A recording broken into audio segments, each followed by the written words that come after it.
नमस्कार साथियों, तो कैसे हो आप सभी। आप सभी का फिर से स्वागत है एक शानदार वीडियो में, जिसमें आज हम बात करेंगे एनसीईआरटी मैथ क्लास 10th का एक्सरसाइज 3.1 यानी चैप्टर तीसरा से। चैप्टर का नाम क्या है कि दो चर वाले रैखिक समीकरण का युग्म, चैप्टर नंबर 3 एक्सरसाइज 3.1। लेकिन आपको 3.1 पढ़ने से पहले आपको कुछ बेसिक चीजें, उसकी फॉर्मूला आपको पता होनी चाहिए। सबसे पहले प्रश्न पढ़ने से पहले हम इस वीडियो में आज देख लेते हैं फॉर्मूला, उसके बारे में डिटेल से, तब हम अगले वीडियो में प्रश्न को पढ़ेंगे। ठीक है, तो पहले इसको समझ लेना है। प्रश्न, चैप्टर का नाम है दो चर वाले रैखिक समीकरणों का युग्म। क्या है?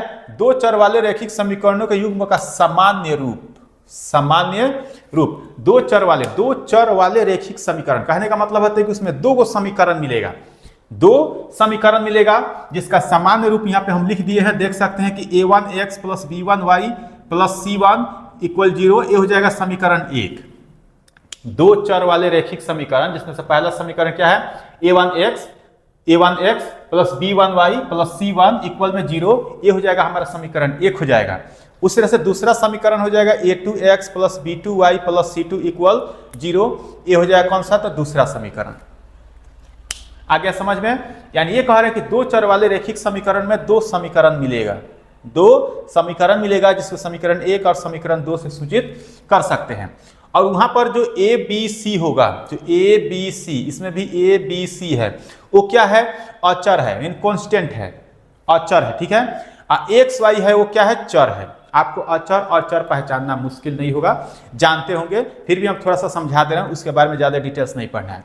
यहाँ पे एक फॉर्मूला है, यहाँ पर एक हम फॉर्मूला लिखे हैं। ये तीन फॉर्मूलाएं आपको आगे डिपेंड करेगी कि प्रश्न आपको समझ में आएगा या बनेगा कि नहीं, क्योंकि यही तीन फॉर्मूला से चैप्टर 1 और चैप्टर 2 आगे पढ़ते चले जाएंगे, उसको बनाते चले जाएंगे। तो ये फॉर्मूला बहुत इंपॉर्टेंट है, नोट कर लीजिएगा, और हो सके तो इसको याद करना बहुत जरूरी है। फॉर्मूला क्या है अभी हम शॉर्टकट में लिखे हैं आपको समझने के लिए।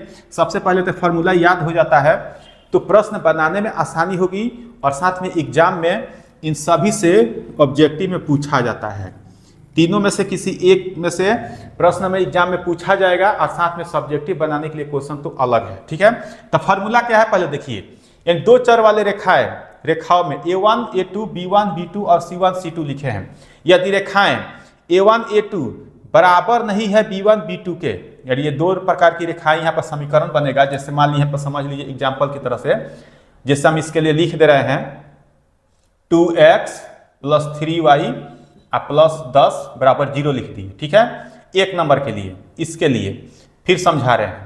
उसके बाद यहाँ पर 3x लिख दिए, आप 4y लिख दिए, आप प्लस 6 लिख दिए, इक्वल 0 लिख दिए। ये दो प्रकार की समीकरण है, समीकरण 1 और समीकरण 2। ये दो प्रकार की समीकरण है, और ये दोनों समीकरण इसी के हिसाब से लागू हुआ है। पहले वाले, दूसरे और तीसरे का नहीं बताया, उसको भी समझाएंगे, फिर ध्यान से देखिएगा। तो कह रहा है कि यदि a1 बटा a2, यानी रेखाएं यदि a1 बटा a2 बराबर नहीं है b1 बटा b2, तो रेखाएं क्या होगी? प्रतिच्छेदी होगी। अद्वितीय का मतलब होता है सिर्फ एक हल, यानी एक हल होगा, और साथ में क्या होगी रेखाएं? तो संगत होगी। क्या होगी? तो संगत होगी। अब यहाँ पर एक चीज आता है कि एग्जाम में पूछा कैसे जाता है, तो एग्जाम में सिर्फ इसी तरह से पूछा जाता है कि यदि रेखाएं a1 बटा a2 नॉट इक्वल b1 बटा b2, तो रेखाएं होगी। अब रेखाएं होगी तो तीनों में से कोई एक ऑप्शन में रहेगा, प्रतिच्छेदी, अद्वितीय, या एक हल, या संगत, जो पूछ दे वो रहेगा। तो इसको नोट कर लेना जरूरी है, या दिमाग में नोट कर लीजिएगा तो बहुत अच्छे की बात है। ठीक है, दिमाग में सबसे जरूरी है नोट करना, क्योंकि एग्जाम में नोट कॉपी नहीं जाती है, दिमाग ही जाता है, और दिमाग में नोट हो जाए तो सब कंप्लीट। यहाँ पर समझ में आ गया, a1 बटा a2 नॉट इक्वल b1 बटा b2, तो रेखाएं क्या होगी? प्रतिच्छेदी होगी, अद्वितीय हल होगा, साथ में संगत होगा। अब कैसे मालूम चलेगा? तो देखिए, a1 2x plus 3y plus 10 लिखे इक्वल में 0, समीकरण 1 के जैसा है। a1 के जगह पर क्या है? 2 है, b1 के जगह पर क्या है? 3 है, और c1 के जगह पर क्या है? 10 है। a2 के जगह पर क्या लिखे हैं? तो 3 है। b2 के जगह पर क्या है? तो 4 है। c2 के जगह पर कितना है? तो 6 है। अब कह रहा है कि बराबर है कि नहीं, तो चलिए इसको जांच करके थोड़ा सा दिखा देते हैं। a1 कितना है? तो देखिए 2 है। अब a2 कितना है? 3 है। इसको अगर हम अनुपात में रखें, तो अनुपात में ही अगर हम डायरेक्ट लिख ले रहे हैं a1 बटा a2, A1 बटा A2, तो A1 का मान कितना है 2 है, अब B1 A2 का मान कितना है 3 है। अगर यहां पर देखें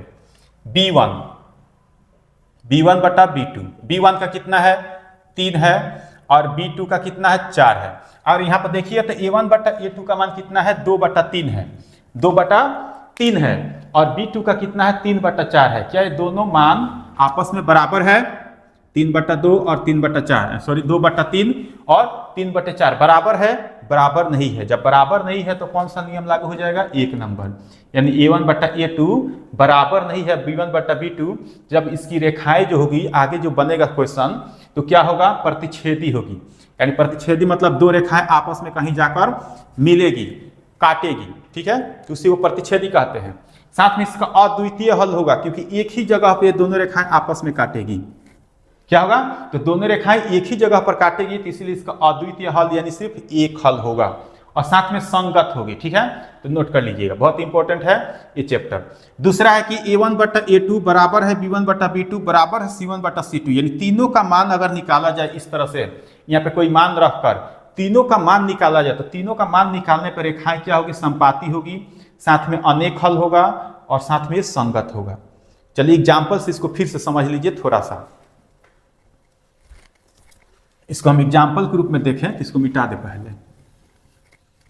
2 नंबर का जैसे लिख लिए, मान लीजिए कि 2x लिखे थे और 3y लिखे थे और 10 लिखे थे, इक्वल में 0, समीकरण 1 लिखे थे।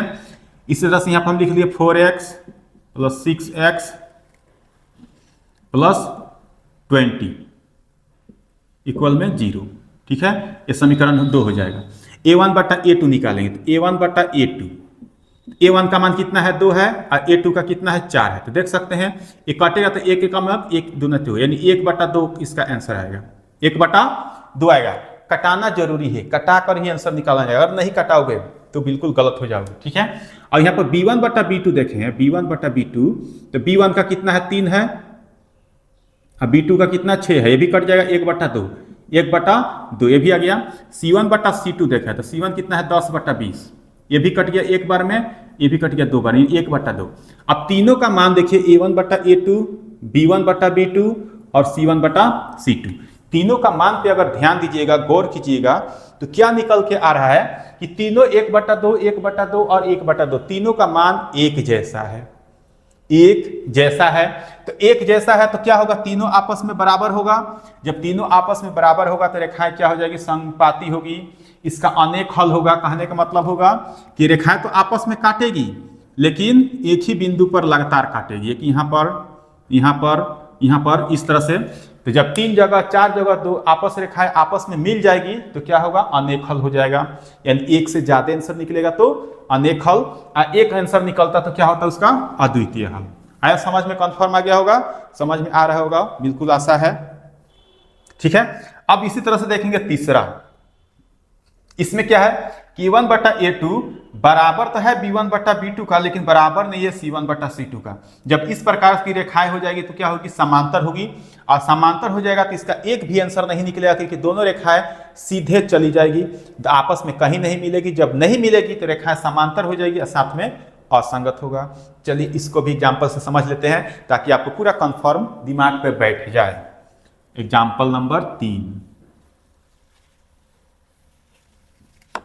क्या समझेंगे इसका? एग्जाम्पल नंबर 3, मान लीजिए कि क्वेश्चन हम क्या लिखे थे? 2x लिखे थे, 2x प्लस 3y प्लस 10 लिखे थे बराबर 0, एक समीकरण नहीं लिखे थे। इसी के बाद अब ऐसा समीकरण लिखेंगे कि A1 A2 बराबर हो लेकिन C1 बराबर ना हो, तो यहाँ पर हम 4x लिख सकते हैं, 4x प्लस 6 प्लस 12 बराबर 0, समीकरण कर लेंगे 2, समीकरण 2 हो गया। A1 A2 निकालेंगे तो A1 बटा A2, A1 का कितना है 2 बटा 4, कट जाएगा एक बार में, 1 बटे 2 बार में, ठीक है, देख सकते हैं कट गया। फिर B1 बटा B2 निकालेंगे तो कितना हो 3 बटे 6, ये भी कट जाएगा 1 2 बार में, यानी 1 बटा 2। C1 बटा C2 निकालेंगे तो C1 कितना है 10 और C2 कितना है 12, ये कट जाएगा कितने बार? 5 बार में और 6 बार में, 5 बटा 6। देखिए A1 A2 का कितना आ गया? 1 बटा 2, आ रहा है समझ में? समझ में आ रहा हुआ तो वीडियो को लाइक करके जरूर जाइएगा और चैनल को सब्सक्राइब नहीं किए तो सब्सक्राइब जरूर कर लीजिएगा। इस तरह से वीडियो पाने के लिए नोटिफिकेशन मिलते रहेगा। तो ध्यान दीजिए A1/A2 कितना है 1/2, फिर B1/B2 देखिएगा तो ये भी 1/2, लेकिन C1/C2 देखिए तो कितना आ गया 5/6 आ गया, अलग आ गया। यानी ये A1 A2 और B1 B2 का मान तो सेम है, लेकिन C1 और C2 का अलग है। जब अलग है तो क्या होगा, A1 A2 बराबर होगा B1 B2 का, लेकिन बराबर नहीं होगा C1 C2 का। जब इस प्रकार की होगी तो रेखाएं क्या होगी, समांतर होगी। इसका एक भी आंसर नहीं निकलेगा। क्यों नहीं निकलेगा, क्योंकि जब समांतर रेखाएं चल जाएगी, जब दो रेखाएं समांतर चल जाएगी आपस में क्या कहीं काटेगी, समांतर रेखाएं आपस में कहीं नहीं काटती है। जब कहीं नहीं काटती है तो इसका एक भी आंसर नहीं निकलेगा। इसलिए साथ में क्या हो जाएगा, असंगत होगा, क्योंकि असंगत का मतलब होता है आपस में कहीं मिल नहीं रहा है। जब मिल नहीं रहा है तो असंगत होगा। ठीक है, तो याद रख लीजिएगा ये फार्मूला तीनों बहुत इंपॉर्टेंट फार्मूला है एग्जाम की दृष्टि से और साथ में क्वेश्चन बनाते समय। ठीक है, तो हमारे चैनल को सब्सक्राइब नहीं किया तो सब्सक्राइब कर लीजिएगा। ये फार्मूला आप नोट कर लीजिएगा, याद कर लीजिएगा। कल चैप्टर का तीसरे चैप्टर का एक्सरसाइज 3.1 पढ़ेंगे, जिसमें इस फार्मूला का उपयोग किया जाएगा। इस फार्मूला का उपयोग किया जाएगा, वहां पे आपको अच्छे से समझ में आ जाएगा कि फार्मूला क्यों है और क्यों जरूरी है याद करना। एग्जाम की दृष्टि से बहुत महत्वपूर्ण है, कैसे भी करके आपको याद कर लेना है। तो चलिए ठीक है, छोटा सा वीडियो था, इस वीडियो में सिर्फ फार्मूला समझा दिया आपको।